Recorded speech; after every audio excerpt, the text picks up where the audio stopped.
Bismillahirrahmanirrahim. Assalamualaikum warahmatullahi wabarakatuh. Alhamdulillah. Wassalatu wassalamu ala asrofi anbiya'i wal mursalin wa ala alihi wa sahbihi ajmain amma ba'du.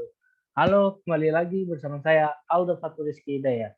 Hari ini kita akan melanjutkan materi kita yang kemarin, yang iman kepada Allah, yang dimana kemarin kita telah mempelajari landasan pengertian akidah, pengertian iman, serta dalil nakli beriman kepada Allah. Materi yang akan kita bahas hari ini adalah dalil akli yang beriman kepada Allah, sama contoh perilaku yang beriman kepada Allah.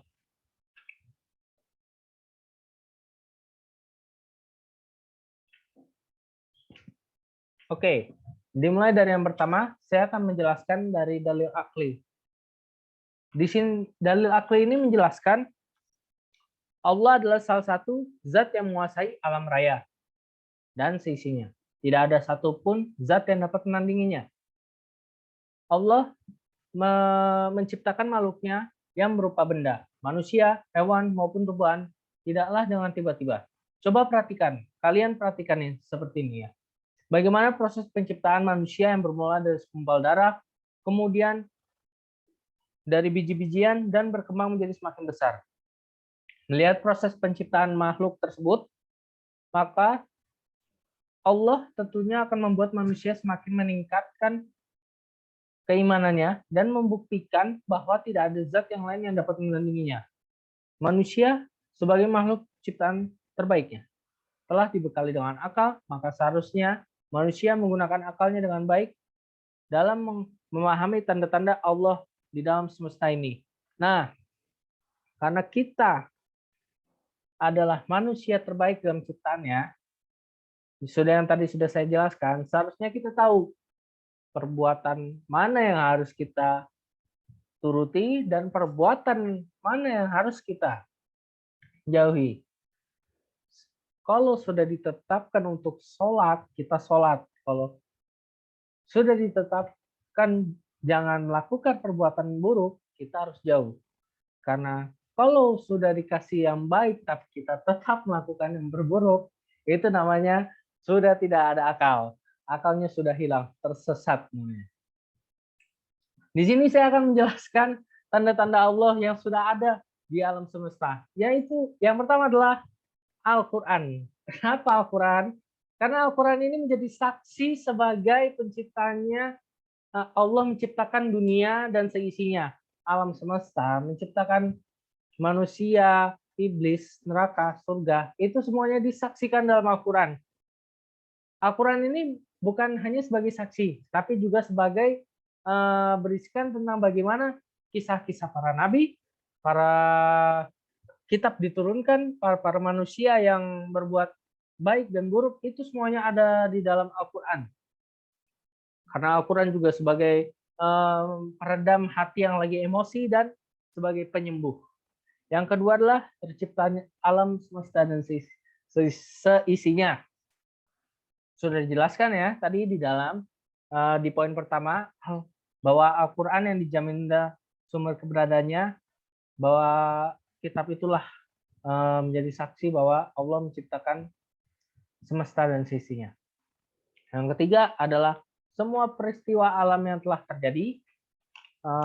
Ini sebenarnya ada 4, karena saya lupa. Jadi saya bacain aja. Semua peristiwa alam yang terjadi, seperti pergantian siang dan malam, pergantian musim, dan lain sebagainya. Selanjutnya kita akan masuk ke perilaku yang mencerminkan beriman kepada Allah.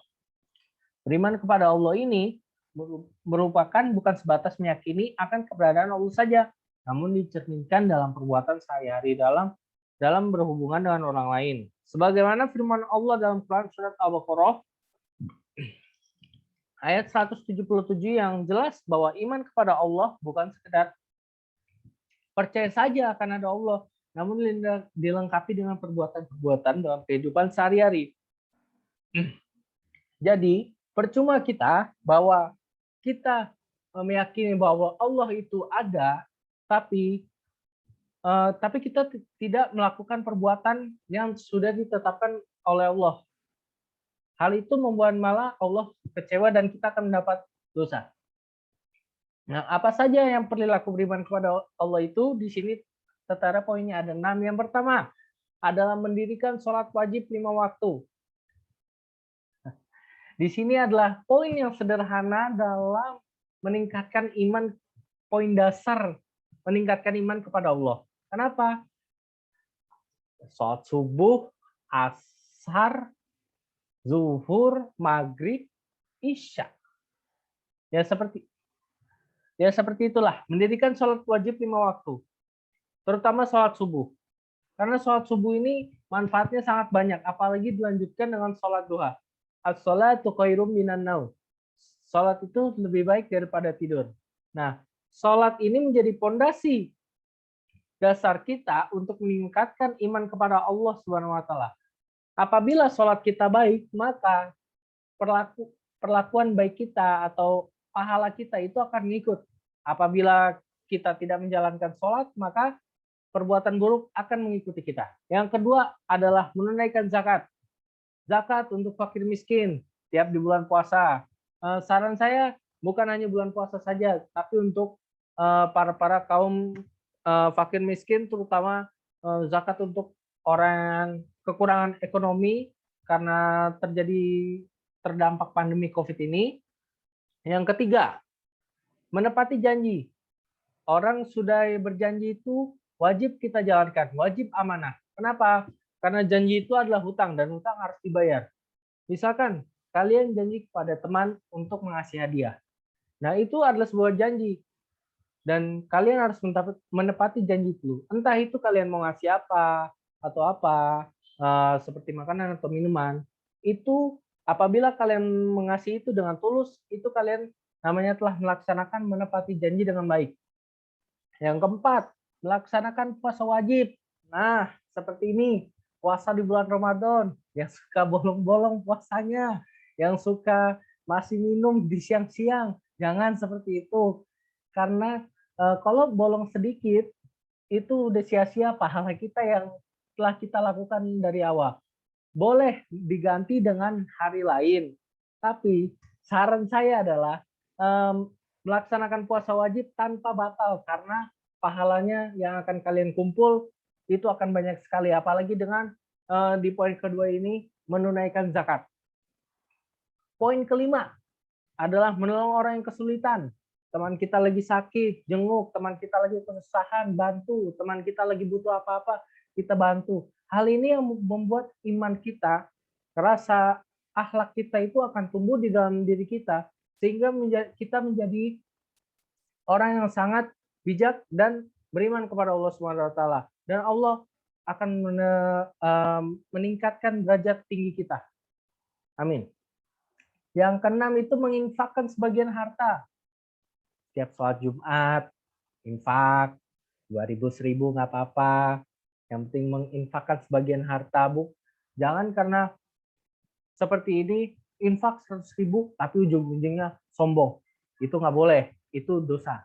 Percuma kalau kalian menginfakkan seperti itu, duit besar tapi sombong untuk dilihatin orang, kalian tidak akan mendapatkan pahala. Itulah perilaku beriman kepada Allah. Perilaku yang mencerminkan beriman kepada Allah. Mudah-mudahan dari 6 perilaku ini ada di dalam diri kita masing-masing. Amin ya rabbal alamin.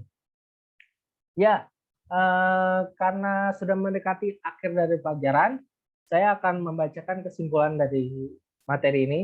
Dari semua materi bab yang dari kemarin kita pelajari, dari semua materi yang kita sampaikan, yang dapat disimpulkan bahwa rasa percaya akan adanya Allah Subhanahu wa taala dapat ditumbuhkan dengan iman yang baik.